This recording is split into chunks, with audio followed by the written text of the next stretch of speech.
Boa noite, Franklin. Boa noite, Evelyn. Sejam bem-vindos. Teremos uma aula hoje de direitos humanos. Eu passei o dia todo juntando informações, juntando assuntos que possam interessar vocês. Vamos lá, Franklin, mais um dia. Boa noite, Flavinho, Débora. Eu sou apaixonada com direitos humanos. William, seja bem-vindo. Antônio, Luciana, sejam todos bem-vindos. Muito feliz de ter vocês aqui. Muito feliz mesmo. Dizane, Paulene,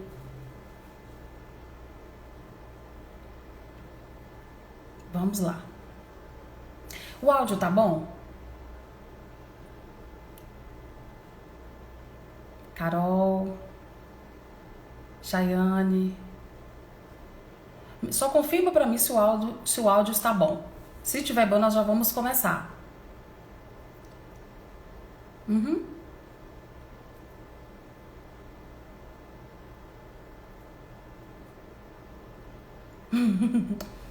Você é suspeita, tá? Você é suspeito porque você mora no meu coração. Quem mora no meu coração não pode falar de mim. Que bom que o áudio está bom.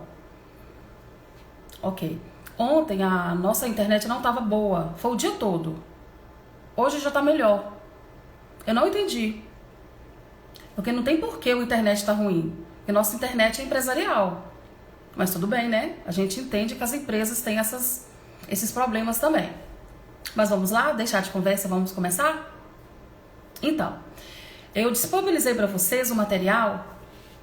Esse material é um material de apoio. E esse material é feito com muito carinho. Tem mais de 20 anos que eu estudo direitos humanos. Eu estudava direitos humanos antes de me formar em direito. Eu era apaixonada com esse tema. Só que eu tinha uma situação muito estranha. Os alunos não gostavam de direitos humanos, era só eu. Aí eu olhava aquela sala cheia, eu falava, gente, será que em algum lugar eu vou poder usar meu conhecimento de direitos humanos? Eu acho que eu não vou poder usar esse conhecimento. Mas eu vou estudar do mesmo jeito. E eu continuei estudando. Até que em 2015, a moda dos concursos foi o direitos humanos. E surpreendentemente, eu comecei a usar em sala todo o meu conhecimento. Então, tem 11 anos que eu dou aula para concursos. E eu lecionava penal, processo penal, constitucional, administrativo. E em 2015, nós tivemos a inclusão dos direitos humanos nas provas de carreiras policiais nível médio. Aí você imagina como é que eu fiquei. Falei, uau!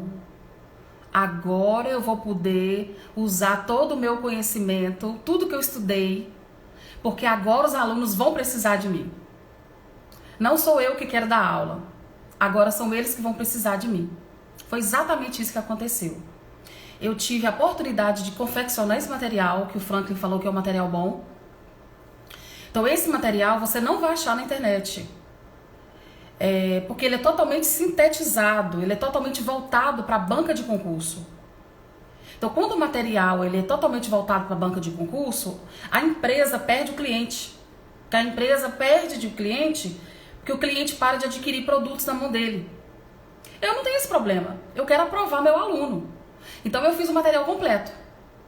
Então, tem 4 anos que eu uso esse material. E esse material está totalmente atualizado. E eu estou criando um novo material. 70 anos da Declaração Universal dos Direitos do Homem. Vai ficar lindo o material, eu já estou praticamente na conclusão dele. Eu estou com muita expectativa de compartilhar. Vai ser uma aula específica. 70 anos da Declaração Universal dos Direitos Humanos. Eu estou apaixonada com esse material. Lindo. Vai trazer muitos conhecimentos para os alunos.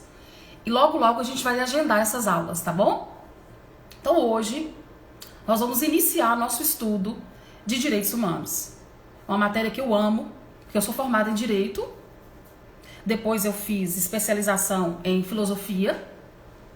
E depois da Filosofia, eu fiz especialização em Teologia. Então, o que aconteceu? Eu somei todo esse conhecimento que fez com que os direitos humanos, para mim, fosse algo muito natural. Então, quando você ministra um tema que você estudou, você consegue democratizar a forma de ensinar. Então, é exatamente isso que aconteceu. Eu consigo passar para o aluno de uma forma que ele vai aprender. Vamos lá nesse desafio, então? Primeira aula de Direitos Humanos. Nossa primeira aula hoje. O que acontece na sala de aula? O aluno não gosta dessa matéria, porque ela é muito histórica. Ela tem datas, ela tem nomes para ele gravar, e o aluno gosta de lei. Então o que ele faz? Ele deixa essa matéria para depois. Ou então ele pula a matéria. Pulando a matéria, o que vai acontecer com ele? Ele vai jogar no bicho. E aí o diferencial do aluno de estudar o tema é de que ele vai acertar também e a média dele vai ser 90%. Porque nossos professores dentro do direito, eles são ótimos professores. Mas a deficiência de qualquer aluno é os direitos humanos. Então vocês terão essa facilidade de ter uma experiência com direitos humanos para vocês não jogarem no bicho na prova. Vocês vão marcar a alternativa correta. Inclusive o simulado de hoje eu quero muito que vocês façam. Vamos tirar dúvida, eu vou estar no grupo, eu estou disponível até meia-noite para qualquer dúvida que vocês tiverem sobre a aula de hoje, principalmente sobre o nosso simulado. Não deixa acumular simulado, porque final de semana nós vamos passar simulados inéditos. E se você não fizer o simulado da semana, juntando com o final de semana mais simulado, você vai ficar perdido. Aí você se desmotiva e acaba abandonando o curso, abandonando o projeto. Então, não acumule simulado. Faça pouco com pouco. É tijolinho por tijolinho. Aqui na escola a gente costuma falar que é tijolinho por tijolinho. Roberta, qual é o cara campeão? Qual é o cara melhor de todos? O melhor de todos é aquele que faz um pouquinho todo dia.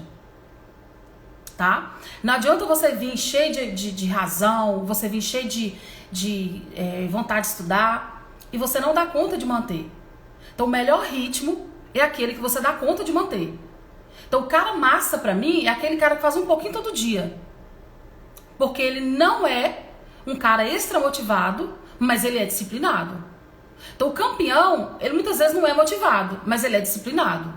Então, vamos combinar de você fazer um pouquinho todo dia, um tijolinho por tijolinho? Não deixar acumular. Fim de semana tem simulados inéditos desses mesmos temas das aulas. E mais ainda, eu quero que vocês falem temas que ficou em aberto, que eu vou gravar a aula sábado e domingo para tirar dúvida de vocês, tá? Eu tô bem empolgada nesse projeto. Eu tô muito feliz de estar com esse projeto online, tá bom? De dentro da escola para vocês, de dentro do coração para vocês. Então vamos lá. O que cai nas provas sobre direitos humanos? Só cai a mesma coisa para todos os cargos de carreira policial.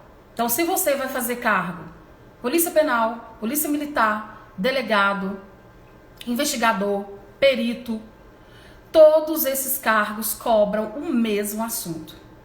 Então, essa aula vai servir para qualquer pessoa que busca carreiras policiais, tá bom? Então, vamos lá. Os direitos humanos, eles são divididos em 3 assuntos. Teoria geral dos direitos humanos, contexto histórico dos direitos humanos e a declaração, que são 30 artigos. Só isso é a Declaração Universal dos Direitos do Homem. Então ela é pequena, só que ela é cheia de detalhes. Então o que você vai fazer? Você vai ter o seu material para você todos os dias fazer revisão, porque o seu concorrente não vai dedicar aos direitos humanos, porque ele vai deixar para depois. E quando ele vê a quantidade de datas para decorar, ele vai preferir jogar no bicho. É aí que você vai tirar o seu ponto a mais. Por que a escola tem aprovado tanto? E aprovado tanto com tantas notas altas? Porque os meninos têm chegado na prova arrebentando nos direitos humanos. Na prova da PM, na prova do AGPEM, o que aconteceu? eles fecharam direitos humanos. Porque todo mundo é bom de penal, todo mundo é bom de execução penal. Mas e direitos humanos quem é? Quem estuda conosco fecha a prova. Topa nesse desafio? Então, ótimo. Então, teoria geral dos direitos humanos, contexto histórico dos direitos humanos e a Declaração Universal dos Direitos Humanos. Então, são 3 assuntos que nós vamos dividir sem pressa. Nós vamos trabalhar durante 4 meses, então eu não tenho pressa com vocês. Nós vamos parar só quando vocês aprenderem, que eu quero que vocês se sintam preparados e seguros, tá bom? Então, o tema de hoje é teoria geral dos direitos humanos. Ela é a que mais cai. Então, dos 3 temas, a teoria geral é a que mais cai. Oi, Loiane, tudo bem? Shirley, minha mãe tá me assistindo, que vergonha.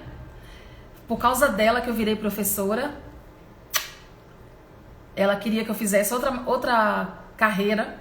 Eu fiz direito, filosofia, fiz teologia, mas o magistério estava no meu coração. Eu aprendi com ela a amar meus alunos. Ela não era uma professora, ela era uma mãe. Essa Shirley é ela, minha mãezinha. Ela era professora de matemática. Eu aprendi com ela a dar aula e ensinar a amar meus alunos. Tá bom? Então tá. Então hoje nós vamos trabalhar o tema 1. É o tema que mais cai na sua prova. Teoria geral dos direitos humanos. É um tema que se você for buscar na internet, você vai achar tanta coisa que você vai ficar perdido. Mas eu vou te ajudar.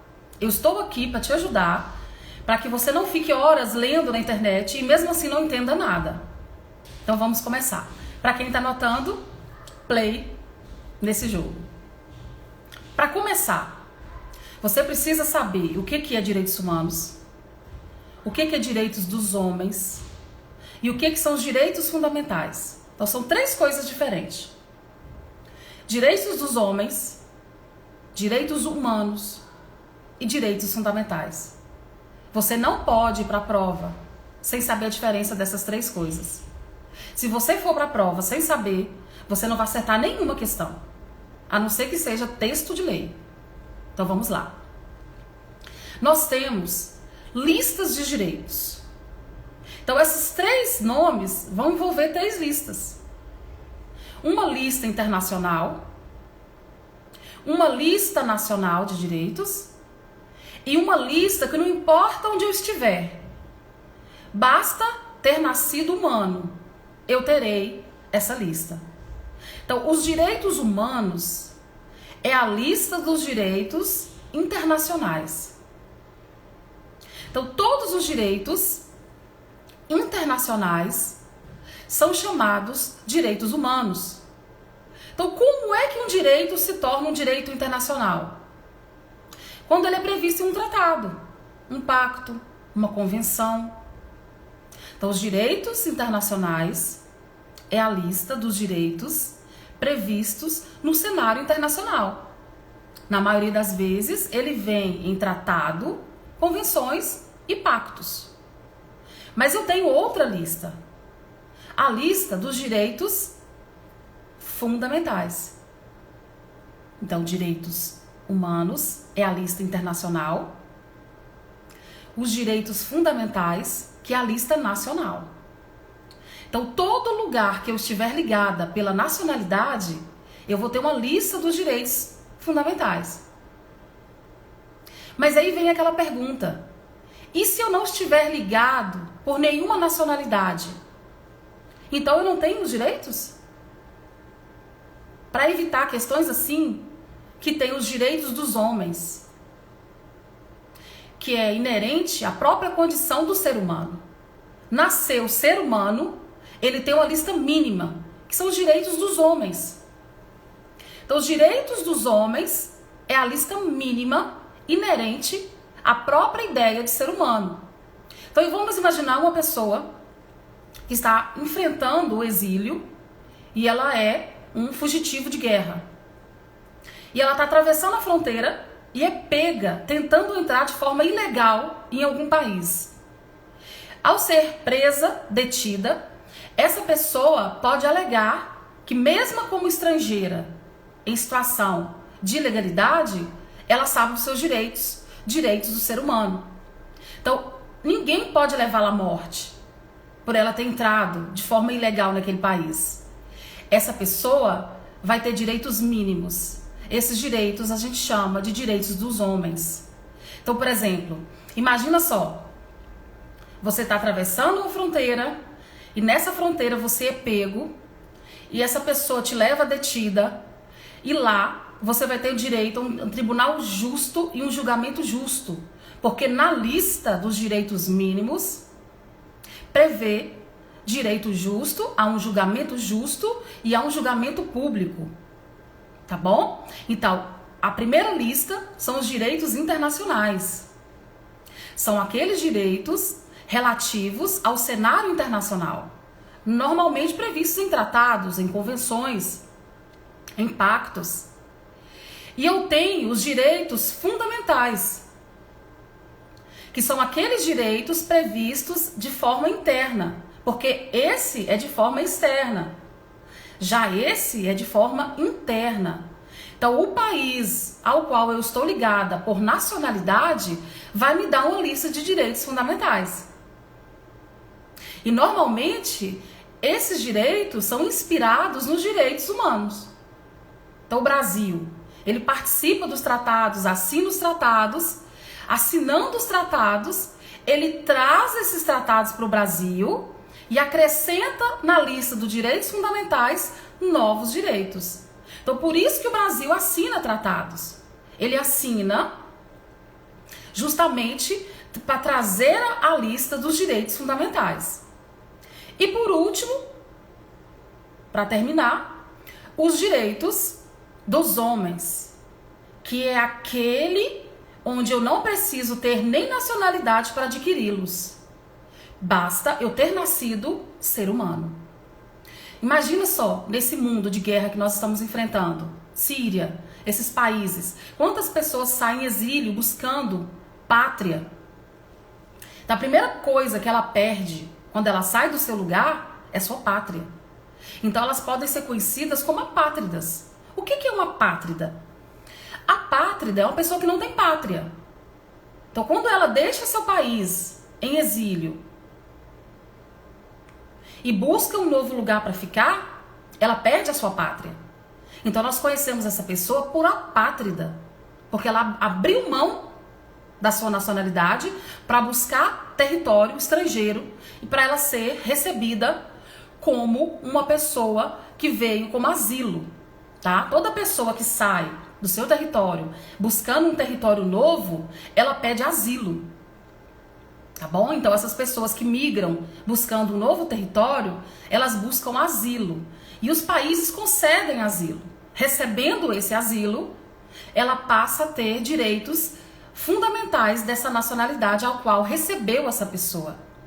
Mas enquanto ela não recebe essa nacionalidade, enquanto não concede o asilo, o que vai acontecer? Essa pessoa terá direitos mínimos, que é essa lista dos direitos humanos, dos direitos dos homens. Então vamos lá? Fechando? Lista internacional externa, direitos humanos. Lista nacional interna, direitos fundamentais.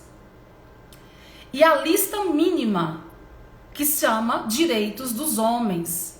Não requer nacionalidade, basta ter nascido ser humano.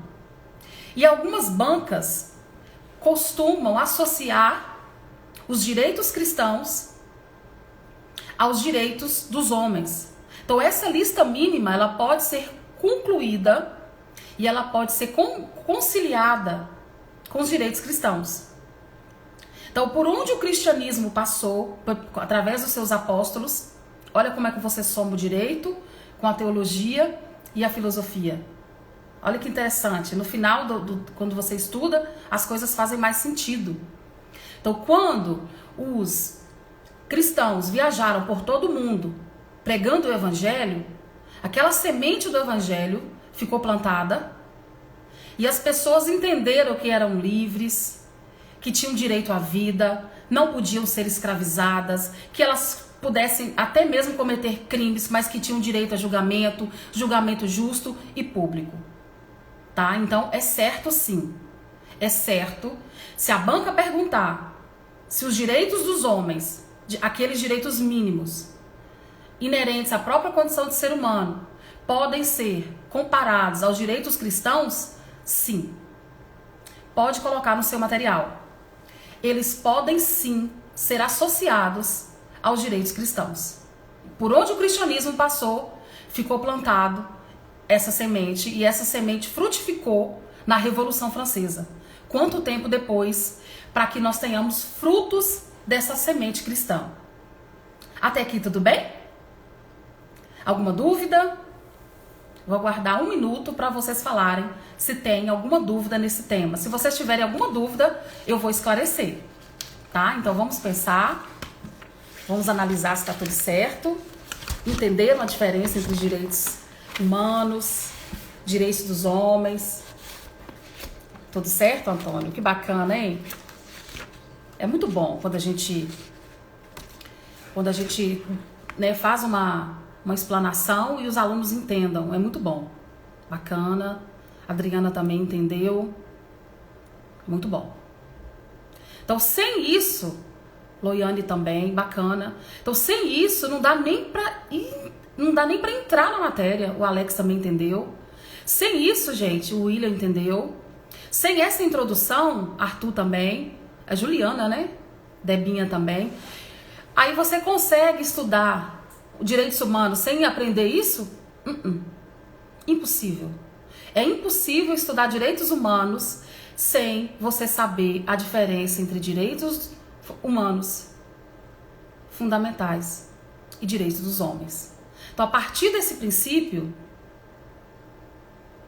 Não, vamos lá, Franklin. Direitos dos homens, que é aquela lista mínima, que é inerente à própria condição de ser humano, ele se associa aos direitos cristãos.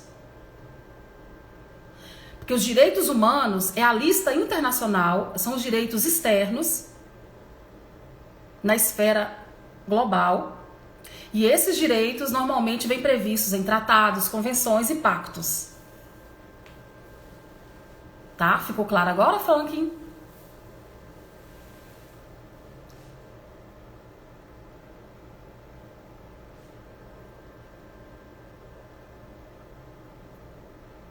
Tá bom. Então, olha só. Então, esses direitos dos homens, essa lista mínima, ela não está escrita. Cai na sua prova? Pode anotar. Os direitos dos homens, a lista mínima, não está escrito. Ela é cultural.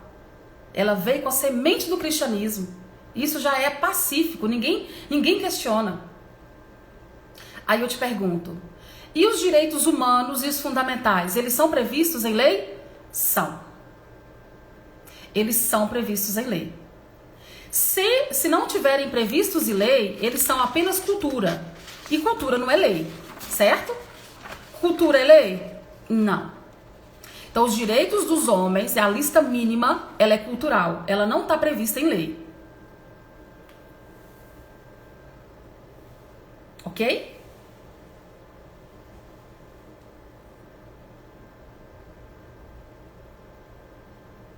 Muito bem. Vamos avançar um pouquinho, então. Acredito que a gente pode avançar. Vamos fazer um histórico agora. Ei, Aline, vamos fazer um histórico de como surgiu a preocupação com os direitos humanos. A primeira preocupação foi a preocupação cristã. Lá, né, quando Jesus esteve, deixou o evangelho e os apóstolos seguiram o mundo levando a semente do evangelho. Essa foi a primeira preocupação, que se pode datar. Tá? Que se pode datar. Depois disso, nós tivemos o fortalecimento do próprio Estado. Estado o quê? O Estado-governo. Então, nós tivemos um mundo totalmente voltado para o governo. Tudo para o governo, tudo do governo e tudo pelo governo. Então o Estado se fortaleceu ao ponto dele ter se tornado um Estado absolutista. Vocês devem ter visto isso na sua aula de história, lá no 2º grau. E a maioria das pessoas não gostam desse assunto porque tem que lembrar lá do 2º grau. Mas eu te pergunto, o que você quer? Você quer fazer 70% da prova e ficar torcendo pra galera errar no físico? Ou você quer estudar direitos humanos e passar com 90?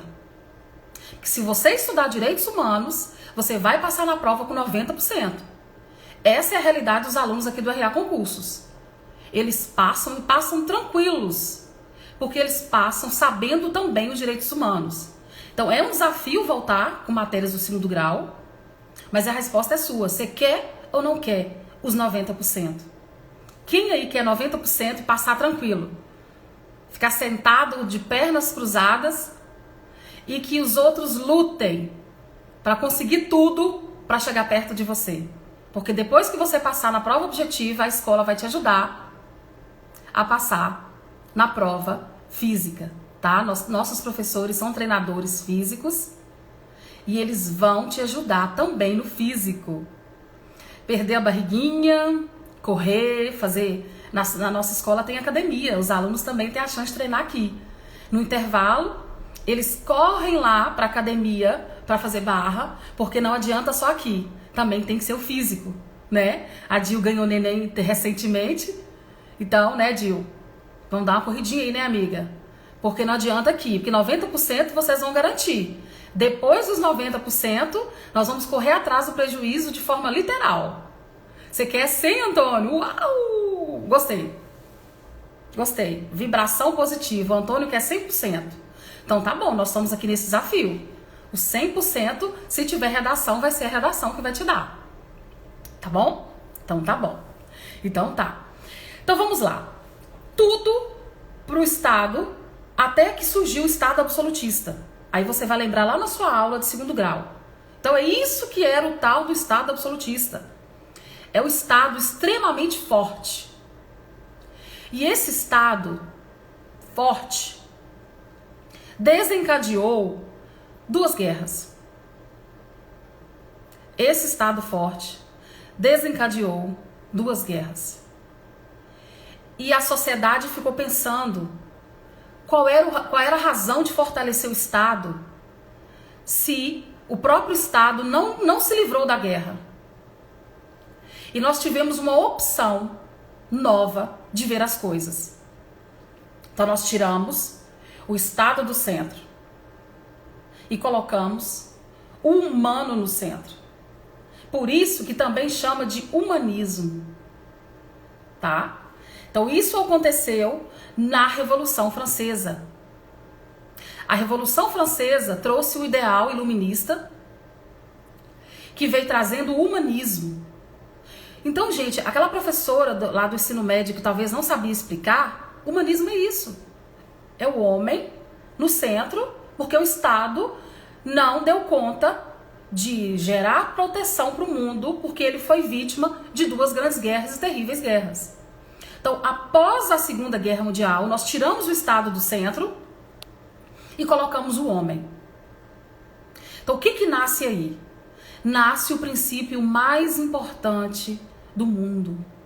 Princípio da dignidade da pessoa humana. Através desse princípio, nós conseguimos reerguer as nações, mais ainda, reerguer a fé das nações, dos países, e elaborar novas leis que trouxessem a segurança que o Estado não trouxe. Ok? Então hoje nós temos como fundamento de tudo a dignidade da pessoa humana. Então essa dignidade da pessoa humana, Glenda, essa dignidade da pessoa humana, ela serve para 2 coisas. Vamos lá? Qual é a razão da dignidade da pessoa humana?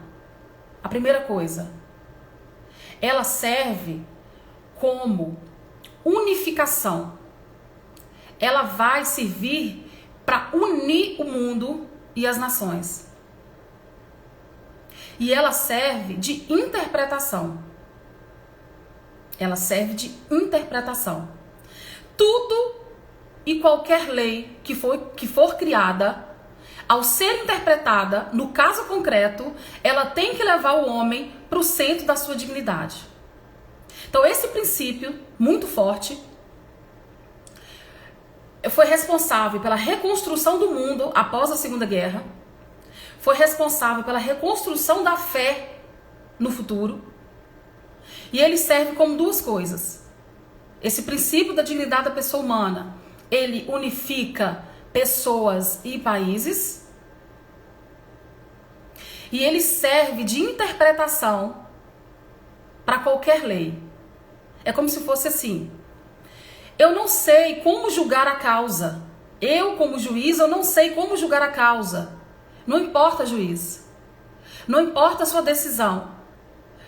Contanto que ela traga o homem para o centro da sua dignidade. Foi aí que nasceu o casamento homoafetivo. O casamento homoafetivo era proibido. Mas, na interpretação da lei, o casal homoafetivo também tem direito de realizar casamento. Por quê? Porque a lei, ela tem que ser usada para levar o homem para o centro da sua dignidade. Então, manter o casal homoafetivo sem a relação matrimonial é tirar a dignidade dele. Já que uma relação matrimonial vai dar direitos sucessórios e direitos previdenciários. Então o mundo mudou. Oi, Pedro.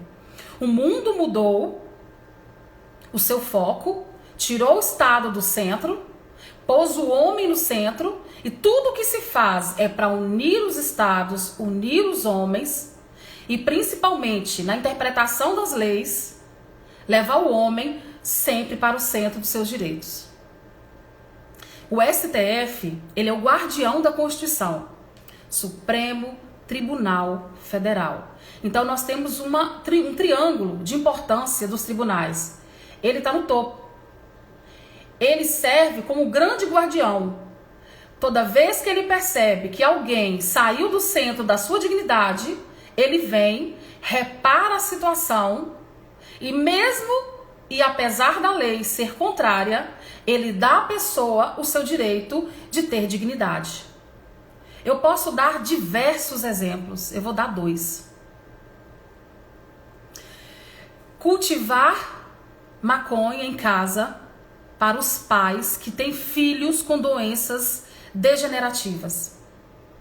A lei proíbe, não pode cultivar. A lei não pode, não autoriza. O STF disse, pode. Os pais têm o direito de levar dignidade para aquela criança doente. Então, mesmo que a lei não autorize, a interpretação da dignidade da pessoa humana vai levar você para o centro da sua dignidade. Então, nós vamos desrespeitar qualquer tipo de lei para que você para que você sinta no centro da sua dignidade. E um outro exemplo, a pesquisa em células-tronco. Essa pesquisa, ela era uma pesquisa extremamente contrária à ética e à moral. O que é a pesquisa em células-tronco? É aquela pesquisa que eu uso o embrião virgem, sem doença, para tentar descobrir a razão das doenças. Então, qual é o direito que eu tenho de usar um embrião que está pronto para ser uma pessoa? Qual é o direito que eu tenho de usar esse embrião para ajudar alguém que já nasceu? Então, a lei não autoriza, mas pelo princípio da dignidade da pessoa humana, aquele que nasceu doente tem direito de ter sua recuperação, e a ciência está autorizada a usar células-tronco para descobrir a origem das doenças. Não é novidade, isso desde 2015 já está autorizado, o STF já autorizou, o Brasil já tem concedido aos pais o direito de plantar maconha em casa, porque é caro importar, o Brasil ainda não fabrica Se fabricasse, talvez seria mais barato. Então, isso que é o princípio da dignidade da pessoa humana. Na sua redação, você pode usar isso muito bem. Sabe como é que caiu em prova? Caiu assim. Onde está previsto o princípio da dignidade da pessoa humana? Você acredita? Caiu. Vamos anotar? Vamos. Princípio da dignidade da pessoa humana está previsto na nossa Constituição Federal. Na nossa Constituição Federal é um fundamento. E ele está previsto na Declaração Universal dos Direitos dos Homens. Então, ele está previsto tanto na Constituição Federal quanto na Declaração Universal dos Direitos Humanos. Então, concluindo, o princípio da dignidade da pessoa humana está previsto no direito internacional, que é a Declaração Universal dos Direitos Humanos, e está prevista como direito fundamental no artigo 5º, no artigo 1º da nossa Constituição. É o fundamento. Tá bom? Artigo 1º, inciso 3. Está previsto o princípio da dignidade da pessoa humana como fundamento do Estado democrático de direito. Ótimo. Então a banca perguntou, não é novidade para você, porque agora você já sabe que o princípio da dignidade da pessoa humana está previsto tanto na nossa Constituição quanto na Declaração Universal dos Direitos Humanos. Tá bom? Ótimo. Então vamos caminhar mais um pouquinho? Ou ficou alguma dúvida no princípio da dignidade da pessoa humana?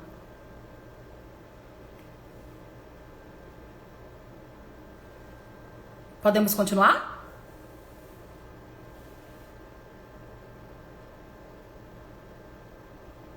Me dá um ok para ver se pode continuar. Eu não quero vocês com dúvida nenhuma sobre esse assunto. Ok. Evelyn disse que tá ok. Franklin tá ok. Loiane tá ok. Bacana. Ótimo. Muito bem. Bacana, Pedro. Franklin também. Antônio também. Então, olha só. Nós vamos caminhar um pouco e vamos trabalhar agora as gerações. Nós trabalhamos as gerações tanto nos direitos humanos. Volta pra mim, volto sim. A Debinha tá com dúvida. Vamos voltar um pouquinho. Então, olha só. Isso. A Luciana acabou de escrever. Talvez seja a sua dúvida, Deb. E cai em prova, gente. Já caiu pra prova de juiz na prova oral. Exatamente. Então, olha só. Na prova para juiz, na prova oral, a banca perguntou o seguinte: onde está previsto o princípio da dignidade da pessoa humana? A pessoa fala: não sei. Sabe. Está previsto na Constituição Federal, artigo 1º, inciso 3, como fundamento do Estado Democrático de Direito. E está previsto na própria Declaração Universal dos Direitos Humanos. Por que não está previsto nos direitos dos homens? Porque não tem lei. Se tivesse, também estaria.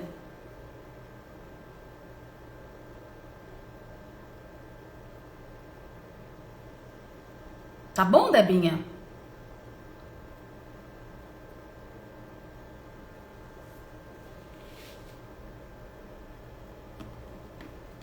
Olhe pra mim, por gentileza, vê se vai dar certo.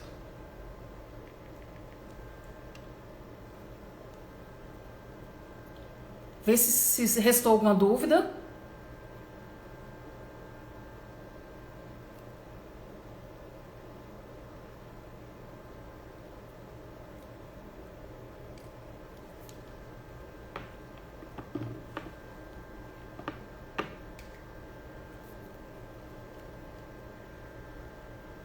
Podemos continuar? Ótimo. Eu não quero ninguém com dúvida, tá? Ninguém. Certinho, né? Ótimo. Então vamos lá. Muito bem. Então, gerações você estuda 2 vezes. Você estuda gerações nos direitos humanos e estuda gerações nos direitos fundamentais. Por quê? Porque eles são muito próximos. Então, quem pegou a primeira aula e ficou com dúvida, agora vai tirar. Vamos falar das gerações? Vamos. Inclusive, nos direitos humanos, ela faz mais sentido. Porque é um contexto histórico, né? Obrigada, Franklin. Que bom. Eu amo isso aqui. Amo. Já pensei em ser delegada, já pensei em ser promotora, já pensei em ser cangaceira. Não dá certo. Minha paixão é ensinar. Minha mãe pediu para mim não ser professora. Não adiantou. Eu realizei o sonho dela, eu fiz outro curso. Aliás, eu fiz 3 cursos. Mas a vontade de estar em sala de aula falou mais alto. Eu fiz pior. Eu criei uma escola.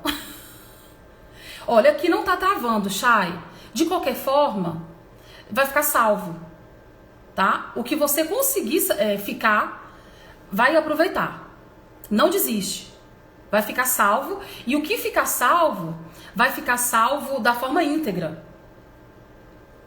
Eu até reiniciei o modem antes de começar as aulas. Tá bom? Eu tô adorando esse tanto de coração. Mas é tudo puxa-saco. Ó, Paulene. Aqui. Gente, tudo mora no meu coração. Luciana. Não posso falar nada da pessoa aqui que não para de apertar o coração. A Evelyn. Todas as do meu coração. Pois é, eu também acho que a internet é dela. Ontem a internet estava horrível. Aqui em casa, desde cedo. Então, de qualquer forma, ela não vai ficar no prejuízo, porque vai ficar salvo. Tá? Então, vamos continuar. Então, olha só.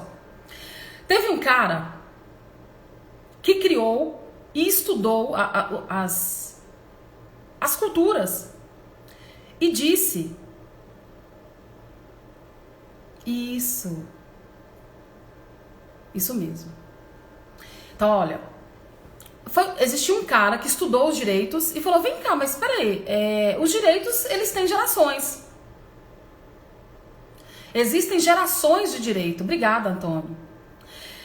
E ele escreveu sobre 3 gerações. E cai muito em prova. Inclusive, no AGEPEM em 2018, aqui em Minas, caiu. E caiu até a 5. Sempre caiu 3 e dessa vez caiu a 5. Então, o que aconteceu? Os estudiosos verificaram que ele tinha razão. Existia, sim, um contexto histórico. Mas a palavra certa não é geração. Não é geração. A palavra certa é dimensão. Porque por que não é geração? A geração, ela dá a ideia de ultrapassagem. Eu estou ultrapassando uma cultura para chegar a outra cultura. Então, geração é algo que não tem dinamismo. É algo que tem contexto histórico, engessado e ultrapassa uma após outra. Então, hoje não tem mais essa ideia. As bancas usam. Mas a banca atualizada, ela usa a palavra dimensão. Então, quais são as dimensões dos direitos humanos? Por que dimensões? As dimensões, elas são dinâmicas. O que é algo tridimensional? É algo que você vê em 3 ambientes ao mesmo tempo, né? Então, as 3 gerações, elas são tridimensionais. Elas estão e existem ao mesmo tempo. E a geração dá a ideia de que uma superou a outra. Então, hoje não utiliza mais geração. Hoje utiliza a palavra dimensão. Porque elas coexistem. Elas existem ao mesmo tempo. Então, o que aconteceu? As bancas mais atualizadas já não usam. Mas está errado usar? Não está. Não está errado. Porque quando o autor escreveu sobre esse assunto, ele escreveu de forma clara e que serve até hoje. Então esse escrito dele, esse livro que ele deixou, não está defasado. Nós só atualizamos a palavra para dimensões, tá bom? Então, nós temos as dimensões, porque as dimensões, elas são dinâmicas, estão em constante evolução, e eu posso muito bem viver uma e outra ao mesmo tempo. Então, é melhor usarmos a palavra dinâmica. Então, o que esse cara fez? Ele estudou muito bem sobre as 3 primeiras. Ele estudou muito bem sobre as 3 primeiras. E vieram os filósofos e estudaram a 4ª e a 5ª, só para deixar você com mais coisa para estudar. A filosofia só foi criada para inventar livro para você estudar. E eu sempre gostei muito de estudar, por isso que eu fiz a especialização em filosofia. Eu sempre fui apaixonada por livro. Sempre fui. Nessa época eu ainda não era apaixonada por gente.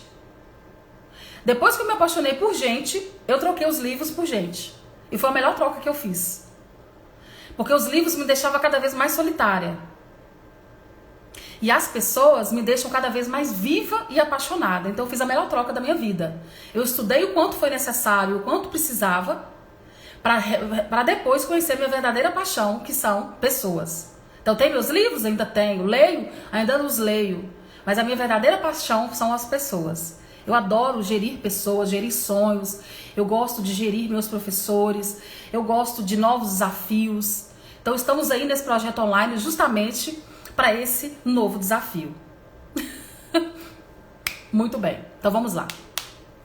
Primeira geração.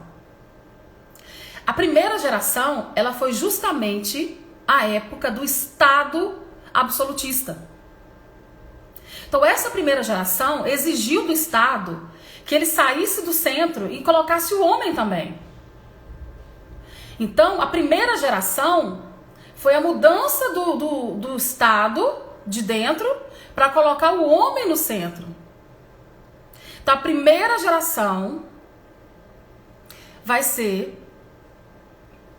isso mesmo, Loiane. Posso usar uma quanto a outra, mas você que tem o material atualizado sabe que a melhor palavra é a dinâmica, porque elas estão sempre mudando.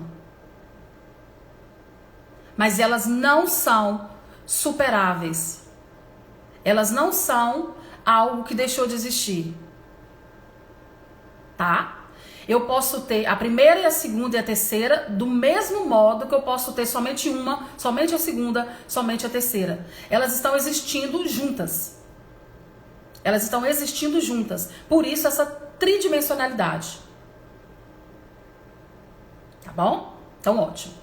Então essa primeira geração é a geração da transição, onde o Estado sai e o homem entra. E foi justamente a ideia da Revolução Francesa.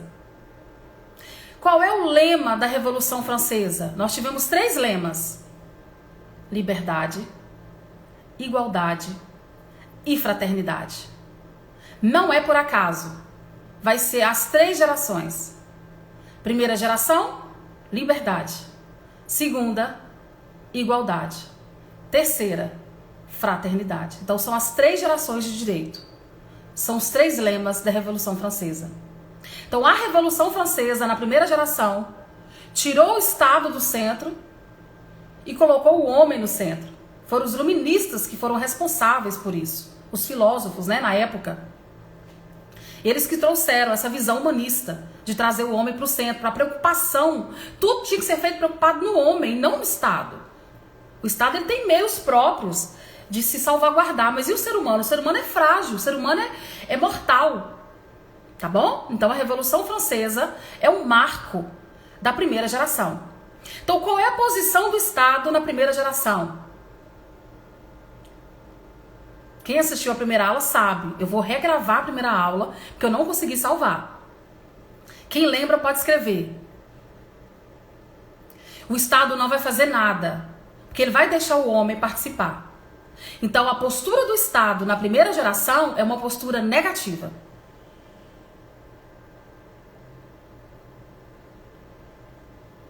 Tá bom? É uma postura negativa. Muito bem. Para quem tá anotando, coloca aí. Quais os direitos que envolvem a primeira geração? Coloca assim, ó. Vamos colocar o mnemônico. Direitos de cipó. Coloca pó. Quais são os direitos de primeira geração? A banca pergunta. Você acredita que a banca pergunta? Você vai colocar como mnemônico cipó. Ci de civis, pó de políticos. Então todos os direitos civis e os direitos políticos são direitos de primeira geração. Exemplo, direito à vida, como direito civil. Civil é povo, né? Gente. E direitos políticos, direito de votar. É justamente o Estado deixando o homem participar do poder de escolher e do poder de decidir sobre o futuro. Então anota aí. Direitos de primeira geração é o cipó. Civis e políticos. Esse mnemônico vai te ajudar. Porque na segunda geração você vai ver que ele é cipó seco. Acabou. Não tem como você esquecer. Primeira geração, cipó. Civis e políticos. Não pensa que você vai decorar e lembrar na prova, que você não vai. Brinca com o cipó, que o cipó vai para a prova, você veste a farda porque você lembrou do cipó.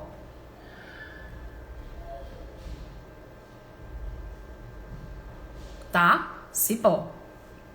Direitos civis e políticos. Anotaram? Oi, André. Tudo bem? Isso, Franklin. Cipó. Civis e políticos. E cai em prova, tá? Cai. Quais são os direitos de primeira geração? Civis e políticos. Cipó.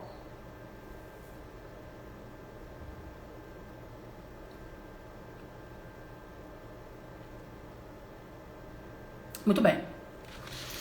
Se a banca perguntar qual é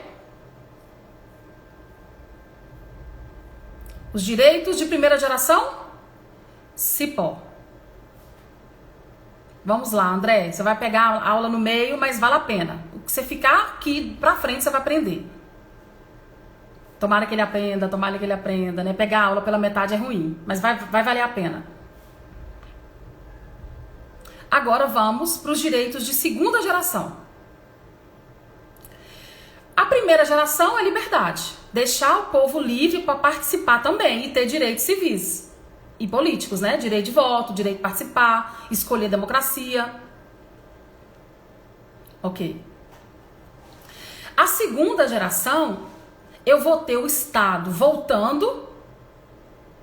O Estado vai voltar porque ele estava passivo, você lembra? Né? Vocês escreveram aí, a Lu escreveu. Vai ficar gravada, André. Todas as aulas vão ficar gravadas. Então, a primeira geração, o Estado ficou passivo, deixou o povo participar. A segunda geração, eu já preciso do Estado, porque o povo livre não conseguiu acessar tudo que tem direito. Então, o Estado volta com regras, não como ele queria. Ele não volta como ele queria. É o que a Evelyn escreveu. Ele volta positivado, volta fazendo, né? Com postura positiva. Ele volta fazendo coisas. Então ele não volta como ele queria, como superior, o absoluto, mas ele volta como Estado de Direito e democrático, pautado em leis. E essas leis são secas, onde a ausência de obediência, o Estado pode ser punido. Então, na segunda geração, nós temos a ação das políticas públicas.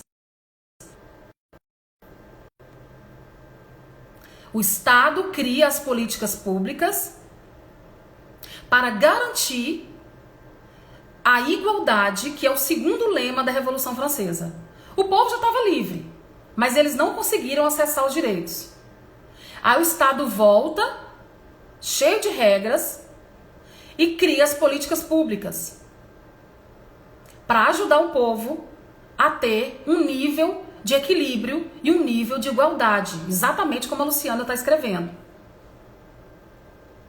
Então, a atitude do Estado é uma atitude de ação, uma atitude positiva. Ele faz, ele sai da passividade e começa a fazer políticas públicas. Exemplo? Sim. Vamos dar um exemplo? Um exemplo claro foi os direitos sociais. Então, quais são os direitos de segunda geração? Os direitos sociais. Só os direitos sociais? Não. Econômicos e culturais. Então, primeira geração, cipó. Segunda, sociais, econômicos e culturais. Eu criei um mnemônico assim, ó. Cipó seco. Com U. Cipó seco. E você não tem noção. Na hora da prova, a mão tremendo, suada, você não vai lembrar o que é um e o que é outro. Confia em mim e leva o cipó seco para sua prova, que vai te ajudar. Cipó seco. Cipó, primeira geração. Seco, segunda geração. S de social. E de econômico. E C, Q de culturais. Então, cipó seco. Quem quiser anotar e jogar aí também ajuda, tá? Eu pensei em quadro, mas não vai ficar legal. A aula em quadro não vai ficar legal, sabe por quê? A leitura labial ajuda muito. Muito. E...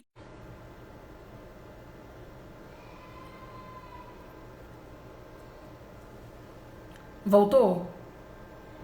Isso, Dil. Cipó seco.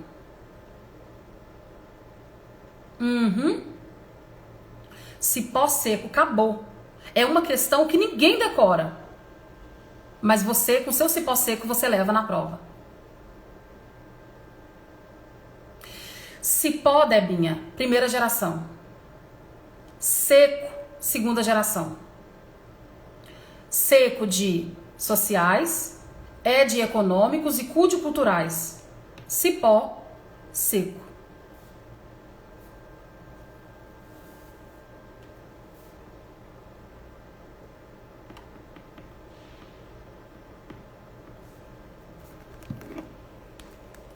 Eu vou fechar, porque eu não sei porquê. Eles não estão deixando. Eu vou fechar, senão eu perco a aula. Eu volto, tá bom? Beijo, eu volto. Me aguardem.